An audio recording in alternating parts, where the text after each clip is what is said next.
What's going on, guys? Welcome back to CarX Drift Racing. Today we're going to be taking a look at another brand new VDS spec competition tune and livery tutorial, this time for the A90 Supra. You guys know the drill. First we're going to hop into some driving clips, first for our stock B58 setup, and then we actually have a 2J swap as well. After that I'll be giving you guys the tunes and livery tutorial so you can try this exact car out for yourself. As always, guys, if you do enjoy the tune, livery, or video itself, feel free to leave a like down below, subscribe for more CarX content just like this, and I'll see you guys in the gameplay.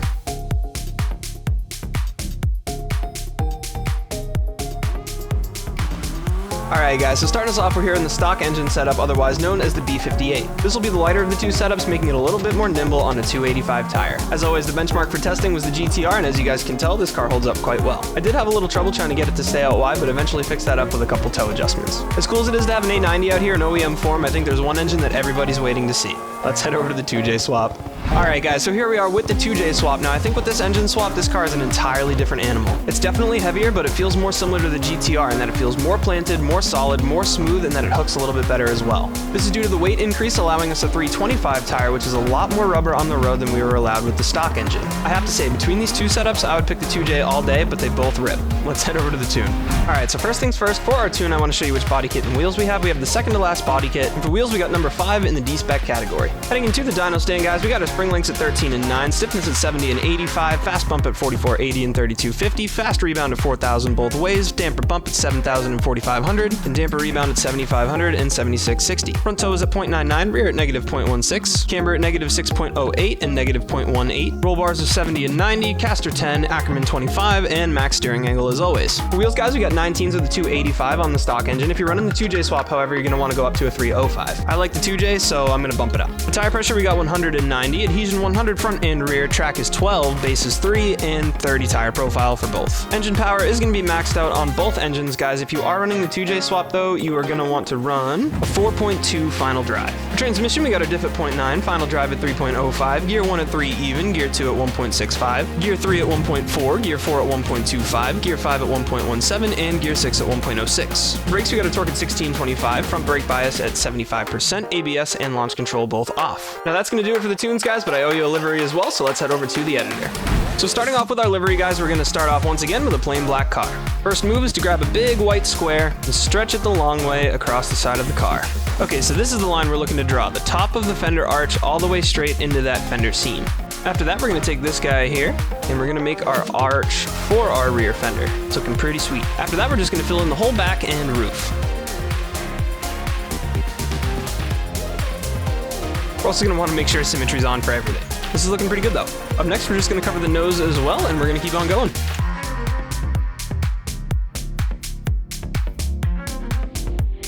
Alright, we're looking pretty good here as well, guys. Up next, we're going to head into the second section and grab this shape. We're going to leave it white, just rotate it, and move it right up top and flush. Now there is a little bit of a vent in here. You want to make sure that this is crossing this intentionally. Don't make this a little cross, make sure that this is going way over. You'll also notice that here and here we have some triangles created, so we're just going to fill those in with white as well. This guy works fine, nice and close to the original shape. Just to fill this in, duplicate that, slide it down, and that's looking pretty good. We're going to throw symmetry on for these guys. And there is base layer number 1. Now this next step, guys, is probably the most fun and most creative, so we're going to head all the way back down to the bottom here. We're going to go into this section way over here and grab our faded circle. Now this is where you guys get to be creative. Choose any color you want. There's so many different good ones that look awesome. We're going to stretch it out the long way though, make a big oval. Even the white looks pretty cool. And move it in so just the bottom of our side skirt gets fully bright. Here, guys, you can play with your colors. They all look really cool, so choose whichever one speaks to you the best, and let me know what you think up. Oh, look at the blue. The blue is so good. Why didn't I do the blue? Oh, the blue is nasty. I might run the blue. That's cool. That's cool as hell. For now. We're gonna throw symmetry on for this one as well, guys. And then we're gonna grab one more of our fancy guy. We're gonna make this one black though. Head over into opacity, lower that down to about whatever looks good. This one's probably about 80%, looks pretty decent. This one we need to flip though, make huge, and position it like so. Just filling in that bottom side skirt. After that, guys, we're gonna head into our logos. And we're gonna find the Crazy Easy Made. Now this is really just meant to be kind of a background texture for all the other logos. So we're gonna make it nice and big, but then we're gonna head into our color settings and bring the opacity way down, like so. Just a background piece. Throw symmetry on again. Now we need our real Easy Made sticker, which is gonna be our main one here. There it is. I tried to go with a little bit more of like a clean corporate vibe on this car too, so I chose some cleaner looking logos to feature. And throw symmetry on. Symmetry works for most of the logos on this design too, guys, so that might save you some good time. That looks great. Up next we got Fire Baby, which if you guys are on console, you can replace with any of these stickers. It'll look fine, but I'm gonna grab Fire Baby over here. Actually, this is the one that you can't use symmetry on because of the way it's rotated. I don't know why they didn't make it flat, but this one you can't use symmetry on. This one you have to place on both sides. That's no problem. I'm gonna do that while I'm here because the sticker's already selected. Make these nice and small with some room. Looking good. Right after that, we got Boost. Boost. There it is. Now the way that we're placing these logos, guys, we're trying to make a little bit of a slant, right? So we want this edge to be straight, but we want this to kind of go whoop on a diagonal, which means Fire Baby should be a little bit bigger. And that's fine. And that's the shape that we're looking to make. See how it's on a nice tilt now? And then last but not least for this shopping list here, we got Hook and Ale.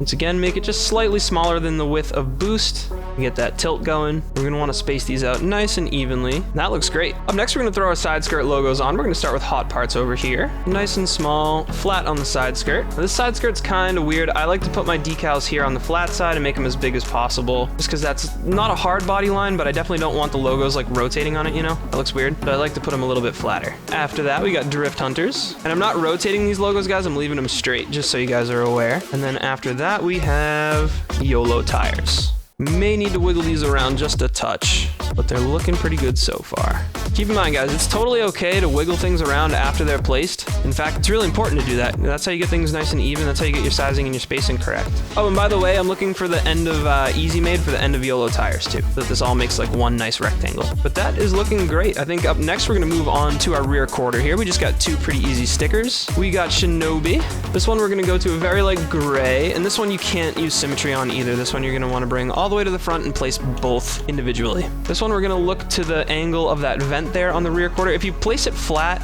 it'll look okay at some angles, but then it'll look really weird and stretched out at other angles. So what I want to do is actually move it back so that it sits flatter and make it a little smaller. And that's going to look nice from all angles. Do the same thing on the other side here, and that is looking great. I did throw a little touch down here as well. It was Drift Fighters. I'm going to throw this on this bottom panel here on our rear bumper and just fill it out. Symmetry works fine for that one as well. And then we're just going to move on to the front where we have Shinobi on the nose. We're going to use that same gray from earlier. Looking good. All right, we're gonna throw the X here. Same gray once more, and that looks great. I'm noticing just a trunk seam over here too that we're gonna fill up, and that is gonna complete our livery. Now, if you guys are looking to drive this on the street, you're all set, ready to go, but if you're looking to drive this in a VDS competition, there are a few more things we're gonna wanna do. If you're looking for a step-by-step on that, there's gonna be a link to our GTR video in the description down below, but for this, I'm just gonna time-lapse through it.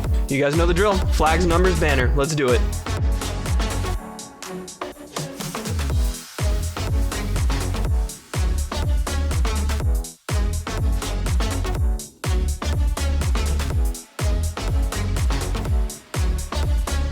And that is a 100% completed VDS spec livery and tune for the A90 Supra. As always, guys, if you did enjoy the tune, livery, or tutorial, feel free to leave a like down below, subscribe for more CarX content just like this, and I'll see you guys in the next one. Peace.